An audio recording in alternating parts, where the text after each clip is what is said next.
Oke, baik. Assalamualaikum warahmatullahi wabarakatuh. Waalaikumsalam warahmatullahi wabarakatuh. Gimana kabarnya hari ini? Baik. Baik, pada pagi hari ini kita akan belajar pendidikan agama Islam dan budi pekerti. Sebelum kita mulainya, kita terlebih dahulu berdoa semoga nantinya apa yang kita dapat bisa bermanfaat untuk kita dan ilmu yang kita dapatkan itu bisa kita laksanakan dalam kehidupan sehari-hari. Berdoa mulai. Bismillahirrahmanirrahim. Raditu billahi rabban wa bil islami dinan wa bi Muhammadin nabiyyan wa rasulah. Rabbi zidni ilma warzuqni fahma. Amin ya rabbal alamin. Kemarin kita sudah belajar tentang iman dan nantinya kita akan juga meneruskan mengingat kembali terkait pembelajaran tentang iman itu sendiri. Iman itu, rukun iman itu ada 6, ya kan? Rukun iman itu ada 6. Nah, dari rukun iman ini kita nantinya bisa mengetahui keimanan seseorang, apakah mereka itu percaya atau tidak. Dalam konteks arti iman itu sendiri itu kan percaya. Padahal percaya itu kan gak cuma kita mempercayai dalam ucapan saja, akan tetapi memantapkan di dalam hati kita. Rukun iman.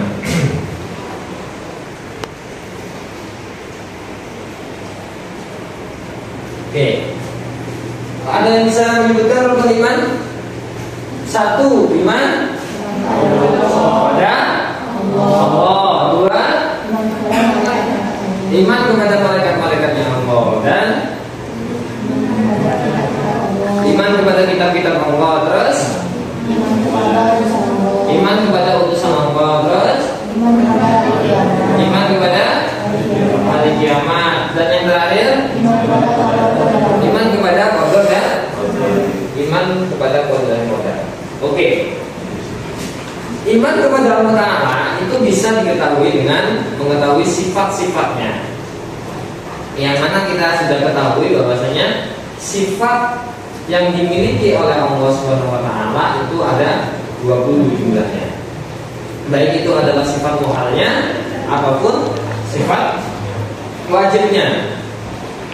Dan yang satu yakni Allah Ta'ala mempunyai sifat jaiz, yang mana Allah Ta'ala itu berhak melakukan ataupun tidak mengerjakan sesuatu. Boleh, bebas. Fi'lu mungkinin atau tarkuhu. Allah Ta'ala itu mungkin laksanakan ataupun meninggalkan. Itu yang didapat Allah Ta'ala, yang mempunyai sifat jaiz namanya. Nah, sifat wajib ini itu melekat dalam diri Allah Subhanahu wa Ta'ala. Di antaranya itu adalah sifat wujud, tidak, bapok, nah, dan wadisi yang minafsihi, wadaniyat, kudrat, iradat, ilmu, hayat, sama, basor, kalam. Nah, setelah ini baru kaunuhu, wadirat, kaunuhu, muridan dan sebagainya sampai kaunuhu la kalimat. Yang maha, yang maha semuanya. Sampai di total itu ada 20 sifat yang dimiliki oleh Allah Subhanahu wa Ta'ala. Nah, sifat itu menolak kepada sifat-sifat kebalikannya, termasuk sifat wujud. Sifat wujud itu termasuk sifat nafsiyah. Apa sifat nafsiyah itu? Adalah sifat yang menolak sifat kebalikannya. Jadi nggak mungkin Allah Ta'ala nggak ada. Dipastikan Allah Ta'ala ada. Kenapa? Karena sesuatu yang barang itu mustahil tidak ada penciptanya. Kayak bangku itu pasti ada yang menciptakan. Ataupun tumbler itu pasti ada yang menciptakan. Nggak ada yang nggak ada yang tidak ada yang menciptakan, pasti ada yang menciptakan. Itu adalah termasuk bagian dari kita beriman kepada Allah Subhanahu wa Ta'ala. Yang kedua malaikat. Yang kedua malaikat, percaya kepada malaikat. Malaikat itu ada 10 yang wajib kita ketahui. Meskipun jumlah malaikat banyak, tapi ada 10 yang wajib kita ketahui. Nah, itu mempunyai tugas-tugas masing-masing sendiri juga. Dan juga termasuk Rasul itu juga jumlahnya ada 25 para utusan. Nah, para utusan ini, nah itu adalah bagian dari termasuk rukun-rukun Islam. Nah, malaikat itu ada 10. Nah, yang pertama adalah Jibril, terus Mikail, terus Israfil, terus Israel, Nakir, Atid, Malik, ya, itu mempunyai tugas-tugas tersendiri. Contoh, malaikat Jibril ini tugasnya adalah menyampaikan wahyu yang dibawa oleh Allah Subhanahu wa taala. Dan yang kedua, ada malaikat Mikail yang mana tugasnya malaikat Mikail ini membagikan rezeki, ya, dan juga menurunkan hujan. Ya, itu membagi untuk tumbuh-tumbuhan dan sebagainya. Itu adalah malaikat Mikail. Makanya biasanya kalau ada nama itu namanya Mikailatun Nafia. Dia itu putri. Mikailatun itu membawa rezeki. Jadi anak yang membawa rezeki. Bukan nama Mikailnya. Kalau nama Mikailnya itu nggak punya arti. Ya, nama Mikail itu nggak punya arti. Kayak Ibrahim itu nggak punya arti. Tapi karena dirinya yang melekat adalah sebuah kebaikan, maka diteruskan di nama itu.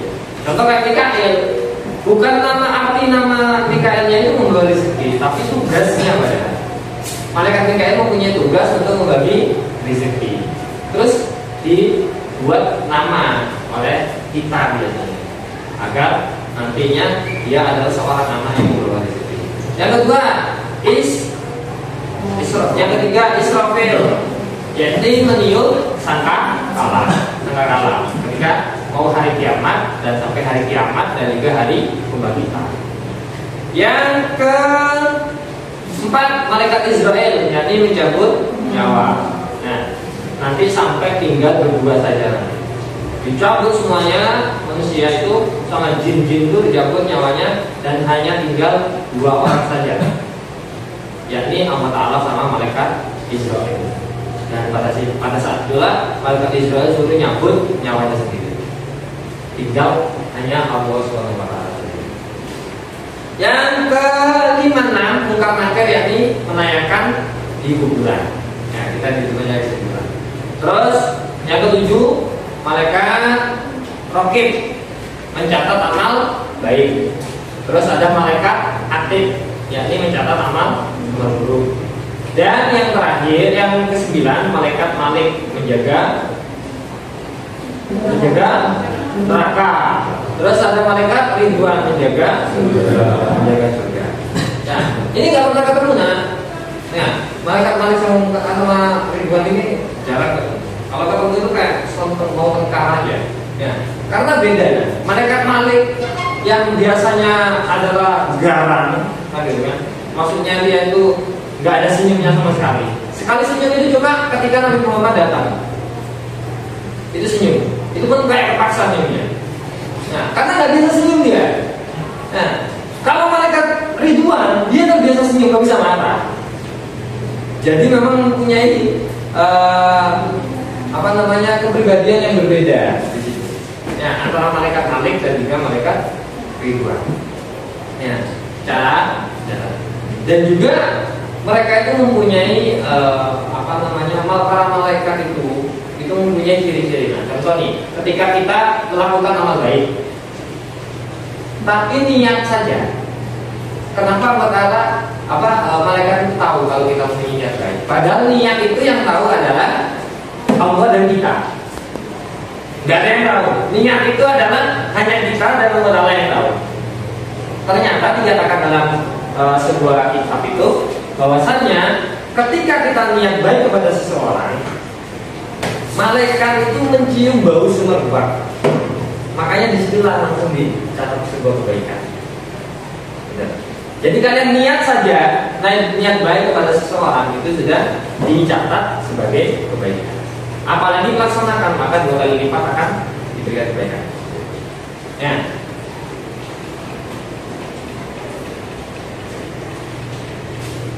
Nah, baik, untuk apa yang tadi sudah dipelajari akan kami tanyakan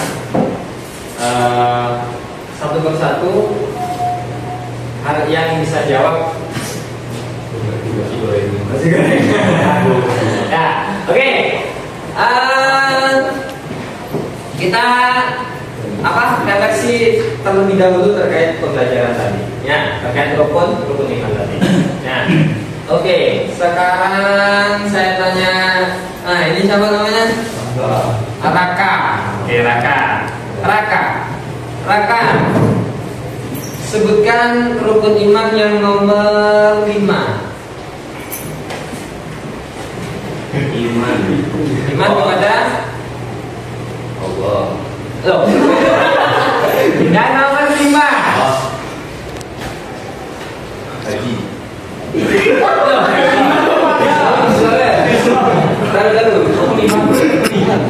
Rukun iman.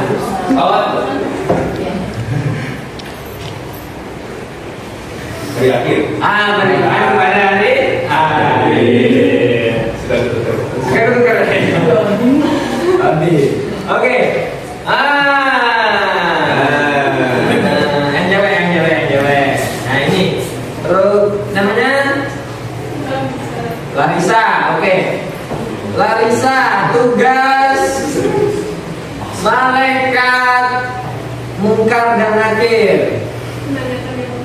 Oke, menanyakan di alam kubur. Oke, baik.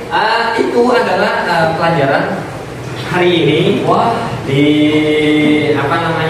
di pembelajaran hari ini, yakni pembahasan tentang iman, dan nantinya ke depan kita akan melanjutkan pembelajaran yang selanjutnya, yakni terkait keterangan Nabi, Rasul, kitabnya, dan juga hari kiamat, qada dan qadar, dan juga hari kiamatnya. Nanti kita akan bahas di pertemuan selanjutnya.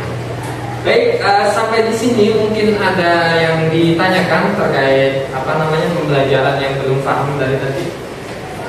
Tidak ada? Sudah paham semuanya? Sudah paham semuanya. Baik, alhamdulillah dan terima kasih telah telah mengikuti pembelajaran Bapak di pagi hari ini. Semoga menjadi ilmu yang bermanfaat dan baik untuk kalian semuanya dan bisa diterapkan dalam kehidupan sehari-hari.